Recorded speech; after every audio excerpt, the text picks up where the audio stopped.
చందమామ కథ లింగం స్టోర్స్. కోటిలింగం అనే జంగం రాజమహేంద్రవరం వెళ్ళి అక్కడ ఒక పెద్ద దర్జీవాని వద్ద సమస్త జనాలకు పనికి వచ్చే బట్టలు అన్నీ కొట్టడం నేర్చుకొని చక్కా వచ్చాడు. తన ఊళ్ళో వాళ్ళకి ఆ మాదిరి దుస్తులన్నీ తక్కువ మజూరికి కుట్టిపెట్టి రోజు ఎలా లేదన్నా 2-3 రూపాయల దాకా కళ్ళ చూసేవాడు. అతని భార్య చాలా పొదుపరి. వచ్చే రాబడిలో సగమే ఖర్చు చేసి సగం నిల్వ వేసేది. ఇలా ఉండేసరికల్లా 4-5 ఏళ్లలో ఒక 1000 రూపాయల దాకా పోగయ్యాయి.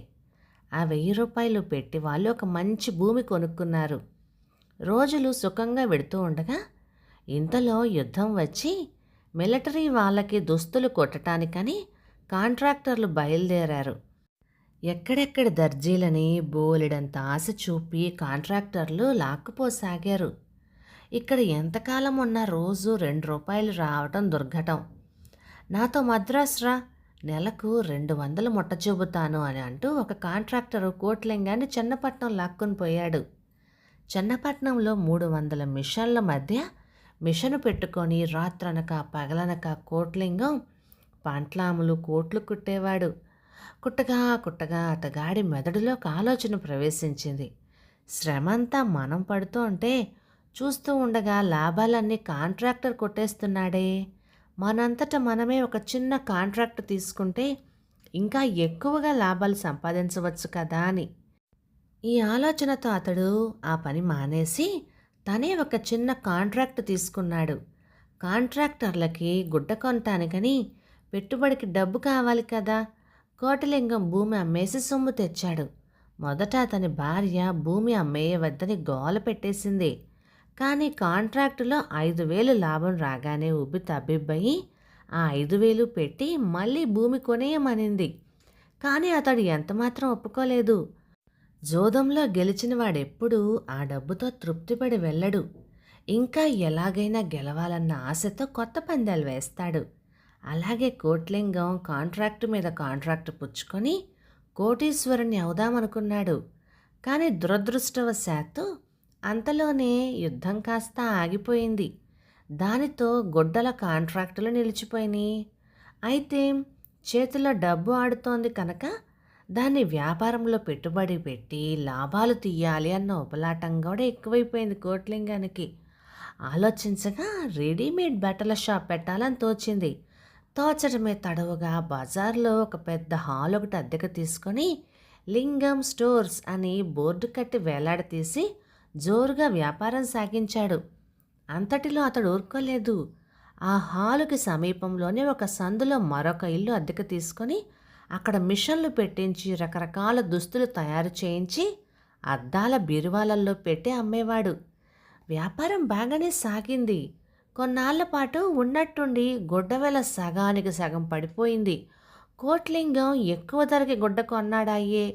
కుట్టుకూలి కొట్టు అద్దె తన లాభం చేర్చి చీటీలపై ధరలు వేసి దుస్తులకు వేలాడగట్టి అమ్మజూపేసరికి కొనటానికి వచ్చిన వాళ్ళు ఈ ధరలు పెడితే ఒకటికి 2 స్వరూపాలు వస్తాయే అని పెదవి విరిచి వెళ్ళిపోయేవారు. అతనికి అమ్ముడుపోయే దారి కనపడలేదు.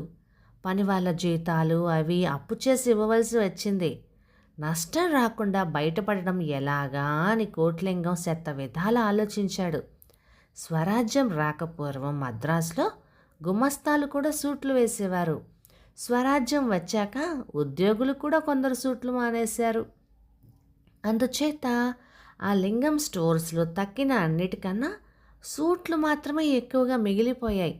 ఈ సంగతి ఆలోచించి కోటిలింగం ఏం చేశాడంటే 7 సూట్లు చొప్పున బంగీలు కట్టి కాకినాడ, విశాఖపట్నం, బందరు మొదలైన పట్టణాలలో పెద్ద ఉద్యోగస్తులందరికీ పంపటం, లోపల బిల్లులో 6 సూట్లకే ధర వేయటం. బంగీని అందుకున్నవాడు అది విప్పి చూసుకొని బిల్లు 6 సూట్లకే ఉండటం, సూట్లు 7 ఉండటం చూసి స్టోర్స్ వాళ్ళ పొరపాటు మూలన ఒక సూటు ఉచితంగా తనకు దక్కిందనుకొని సంతోషిస్తారు కదా. ఈ సంతోషంలో సూట్ల ధర ఎక్కువగా ఉండదన్న సంగతి చూసుకోకుండా బిల్లు ప్రకారం 6 సూట్లకే సొమ్ము మనీ ఆర్డర్ చేసేస్తారు కదా అని అనుకున్నాడు. ఇది అతడు చేసిన ఉపాయం. కోటిలింగం తన ఆలోచనను బిల్లులు రాసే గుమస్తాతో చెప్పాడు. అందుకు వెంటనే అతగాడు, బాగానే ఉంది, పాత చీటీలు తీసిపారేసి కొత్త చీటీలు తగిలిద్దాం మరి అన్నాడు. కోటిలింగం ఇలా ఒకే ఒక్క బగ్గి పంపించాడు. బందరు నుంచి ఎవరో ఒక కాలేజీ కుర్రవాడు వస్తే అతన్ని అడిగి అక్కడ కాలేజీలో లెక్చరర్ల చిరునామాలన్నీ వివరంగా తెలుసుకున్నాడు. వాటిల్లో ఒకటి ఓటీవీ రావు ఎంఏ. ఆయన పేరు చూస్తే సూట్లు వేసుకునే బాపతే అని తోచి కోటిలింగం తన మొదటి బంగీని రావుగారికే పంపాడు. 3 రోజులు గడిచాక బందరు నుంచి రావాల్సిన మనీ ఆర్డర్ కోసం రోజు ఎదురుచూసేవాడు. కోట్లింగం ఆ రోజున పోస్టు బంట్రోతు తమ స్టోర్స్ గుమ్మం ఎక్కుతూ ఉంటే అతనికి బ్రహ్మానందం కలిగింది. మనీ ఆర్డరేనా ఇది అని జవానుని ఆత్రంతో ప్రశ్నించాడు. అందుకు జవాను తడుముకోకుండా, కాదు సార్, పార్సిల్ వచ్చింది అని అన్నాడు. ఆ ప్రొఫెసర్ పార్సిలు తిరగగొట్టేసి ఉంటాడు అన్నాడు గుమస్తా. నిజమే, ఆ స్టోర్ నుంచి వెళ్ళిన పార్సిలే తిరిగి వచ్చేసింది. కానీ అది విప్పి మళ్ళీ ప్యాక్ చేసినట్టుగా కనపడింది. కోట్లింగం ఆత్రంతో తనే స్వయంగా పార్సిల్ విప్పి చూశాడు. చూసుకునేసరికి తాను పంపిన 7 సూట్లకి బదులుగా 6 సూట్లే తిరిగి వచ్చాయి. బంగీలో ఒక ఉత్తరం కూడా ఉంది. లింగం స్టోర్స్ ప్రొప్రైటర్ గారికి 536 తిరువల్లిక్కేని హై రోడ్డు మద్రాస్. అయ్యా, తాము పంపిన 6 సూట్లను ఆ బాపతు బిల్లును ఇందులో తిప్పి పంపుతున్నాను. నాకు సూట్లు వేసుకునే అలవాటు లేదు. ఓటీవీ రావ్. ఆ జాబు చదువుకోవడంతోనే కోట్లింగానికి ఒళ్ళు మండిపోయింది. సూటుకు సూటు కొట్టేశాడు, అలవాటు లేదుట. మరి ఆ కొట్టేసిన సూటు ఏం చేస్తాడో అని అన్నాడు లోపల బాధపడుతూ. ఆ మాట గుమస్తా అందుకొని, వాళ్ళ అబ్బాయికి తొడుక్కోమని చెప్పి ఇచ్చి ఉంటాడులేండి అని అన్నాడు. తన పాచిక పారలేదు కదా అని కోటిలింగం ఎంతగానో విచారించాడు. ఈ కథ 1952 నవంబర్లో వచ్చింది. ఈ కథలో చూసారా, క్యాష్ ఆన్ డెలివరీ అప్పట్లోనే ఉంది. Cash on delivery. ఈ రావు గారు ఎవరో కానీ కోటిలింగాన్ని మించిన ఆయన.